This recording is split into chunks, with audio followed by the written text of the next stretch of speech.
Good morning, students.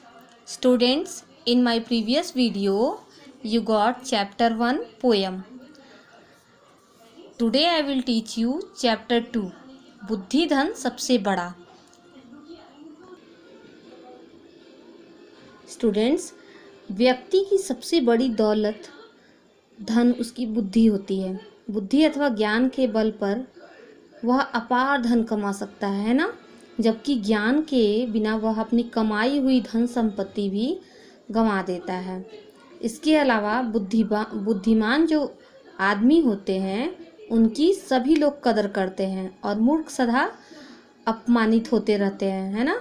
इसलिए तुमको ज्ञान का महत्व समझना चाहिए तथा अपने ज्ञान के विस्तार और व्यवहार को निखारने के लिए सदैव प्रयास करते रहना चाहिए.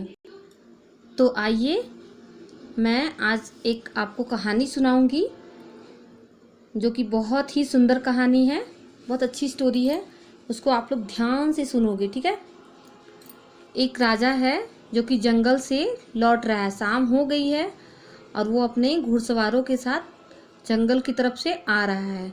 तो एक बूढ़ा रामदीन जो है वो अपने खेत पर काम करके अपने घर जाने ही वाला था. तब तक वो जंगल से आ रही आवाज़ को ध्यान से सुनता है और रुक जाता है. तो तब तक वह देखता है कि सामने राजा हैं.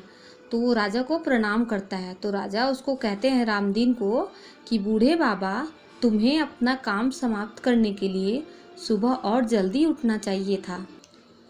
तो रामदीन कहता है कि एकदम सिर झुकाकर नम्रता से कहता है कि महाराज, मैं तो बहुत जल्दी उठा था, किंतु भगवान की इच्छा ही नहीं थी.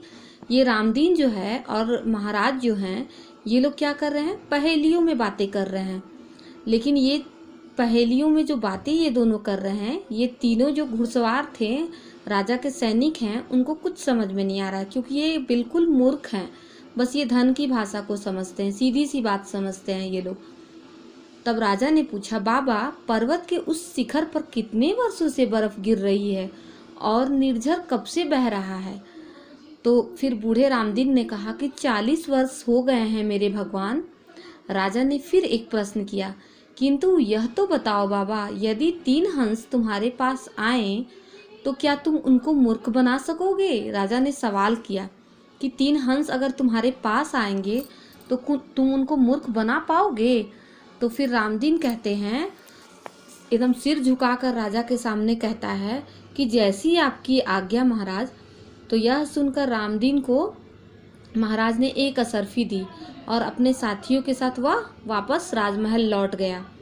तो एक दिन राजा ने अपने महल में दावत का आयोजन किया था. उस दावत में उसने सभी मंत्री दरबारी उपस्थित थे राजा के. जब दावत समाप्त हुई तो राजा ने अपने उन 3 दरबारियों को निकट बुलाया, पास बुलाया. उसके साथ शिकार पर गए थे, जिनके साथ शिकार पर गए थे. राजा बोला कि बूढ़े किसान ने मेरे 3 प्रश्नों के उत्तर दिए थे, तो उसमें गहन रहस्य छिपा हुआ था. किसको बोला? राजा ने अपने तीनों दरबारियों को कहा जिनके साथ वे शिकार पर गए थे. तो राजा पूछते हैं कि क्या आप लोग उन उत्तरों का विश्लेषण कर सकते हैं, कि मतलब उसका अर्थ का मतलब आप जान सकते हैं उसको. तो तीनों दरबारियों ने एड़ी चोटी का जोर लगाया, किंतु वो किसान की बातों का विशेष अर्थ नहीं समझ पाए. वे सोचने लगे और वो थोड़ा डर भी गए कि अरे महाराज पूछे हैं, क्या होगा. अंत में थककर राजा ने कहा कि मैं आप तीनों को 1 महीने का समय देता हूँ. यदि इस 1 महीने में ठीक ठाक समाधान नहीं कर पाए तो मैं आपके स्थान पर किसी और को नियुक्त कर लूँगा. अब तीनों दरबारी पूरे परेशान हो गए और मुंह लटकाकर वापस आ गए. दिन पर दिन बीतते गए. तीनों दरबारी अलग अलग बैठकर सोचने लगे. साथ साथ बैठकर भी सोचते, फिर भी वो किसान के उत्तरों का अर्थ नहीं समझ पा रहे थे और असफल रहते थे हमेशा. अब मान लीजिए कि 1 महीने का समय मिला है, राजा ने उनको 1 महीने का समय दिया है और कहा है कि तुम लोग अगर 1 महीने में उत्तर अगर नहीं जान पाए, उसका अर्थ जो किसान ने, बूढ़े रामदीन ने उत्तर दिया था, मेरे पहेलियों का उत्तर पहले ही से दिया था, राजा का कहना ये था.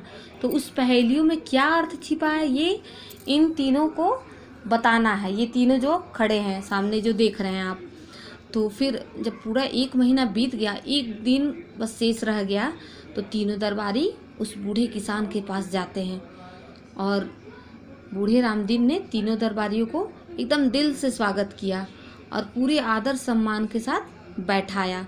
किंतु जब उन्होंने उससे उन तीनों उत्तरों का भाव बताने की विनती की तो बूढ़ा रामदीन जो है एकदम कड़क होकर के कहा, मैं नहीं बताऊंगा। आप तो तीनों दरबारी घबरा गए। वो लोग सोचने लगे कि अरे अब क्या होगा, अब तो हमारी नौकरी चली जाएगी, हमारी जगह पर किसी और को महाराज नियुक्त कर ही देंगे, बस एक ही रात तो बाकी है, कल सुबह उत्तर देना ही है मुझे। तो वे लोग बहुत रिक्वेस्ट किए बूढ़े रामदीन से कि मुझे बता दीजिए। देखिए हाथ जोड़ के खड़े हैं, कोई असरफी दे रहा है, कोई समझा रहा है बूढ़े रामदीन को, है ना, पिक्चर देख सकते हैं आप लोग। तो फिर बोल रहे हैं कि बाबा इस समय से 300 असरफिया ही हमारा पूरा खजाना, मतलब 300 असरफिया इन तीनों का पूरा खजाना है, जमा पूंजी थी, और उस असरफी को ये लोग देने के लिए कह रहे हैं रामदीन को, फिर भी वो तैयार नहीं हो रहा है। तो फिर ये लोग अपने बाल बच्चों का वास्ता दिए कि रामदीन से प्रार्थना कर रहे हैं कि हमारे बाल बच्चे कहाँ जाएंगे अगर आप हमको उत्तर नहीं बताएंगे तो।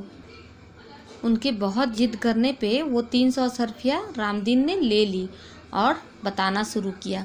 उसने कहा कि मेरे पहले राजा के पहले प्रश्न का उत्तर था कि मेरी युवा अवस्था में शादी हो गई थी और मेरे 2 बच्चे भी थे, किंतु भगवान को मेरा यह सुख मंजूर नहीं था। उसने उन तीनों को ही संसार से उठा लिया, यानी कि रामदीन के तीनों बच्चे मर गए। और दूसरे प्रश्न के उत्तर से तात्पर्य था कि 40 साल पहले ही मेरे बाल सफ़ेद हो गए थे। तब राजा ने मुझसे पूछा कि ये निर्झर कब से बह रहे हैं, जिसका आशय मेरे दुख के कारण बह रहे आंसुओं से था, कि मतलब ये आंसू आपके कब से बह रहे हैं, आप इस दुख से कब से पीड़ित हैं, राजा ने पूछा था। दूसरे सवाल का था ये उत्तर।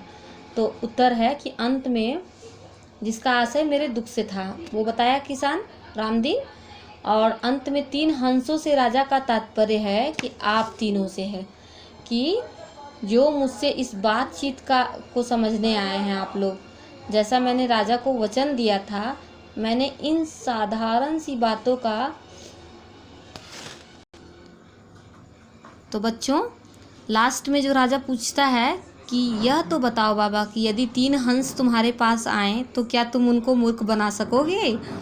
तब ये जो है बूढ़ा रामदीन हंसकर कहता है कि वो 3 हंस आप ही तीनों थे, कि मैं इतना साधारण सा जो था उसको मैं उसका अर्थ मैं आपको बताकर आपसे असरफी ले लूँगा। यह तीनों प्रश्न का जो उत्तर है बताकर बूढ़ा रामदीन खूब हंसने लगा और तीनों दरबारी मुंह ताकते रह गए। वे सोचने लगे कि हम इतने मूर्ख मतलब थे और उस पहेली को जान नहीं पाए। तो स्टूडेंट्स इस कहानी को आप 2 बार पढ़ोगे, ठीक है, 2 टाइम्स पढ़ोगे तो आपको एकदम बिल्कुल अच्छे से समझ में आएगा और क्वेश्चन आंसर भी आप समझ जाओगे, आपको बिल्कुल भी परेशानी नहीं होगी। MCQ है जो टिक द करेक्ट आंसर है, फिर फिलअप है, ये सब आपको रटने की ज़रूरत नहीं पड़ेगी, आप अच्छे से स्टोरी पढ़ लोगे बिल्कुल आपको समझ में आ जाएगी। और थोड़ा hard word daily each chapter से आप लोग हार्ड वर्ड को जो है अंडरलाइन करके अपने रफ नोटबुक में एवरी चैप्टर से आप लोग लिखोगे, ठीक है। Till that thank you.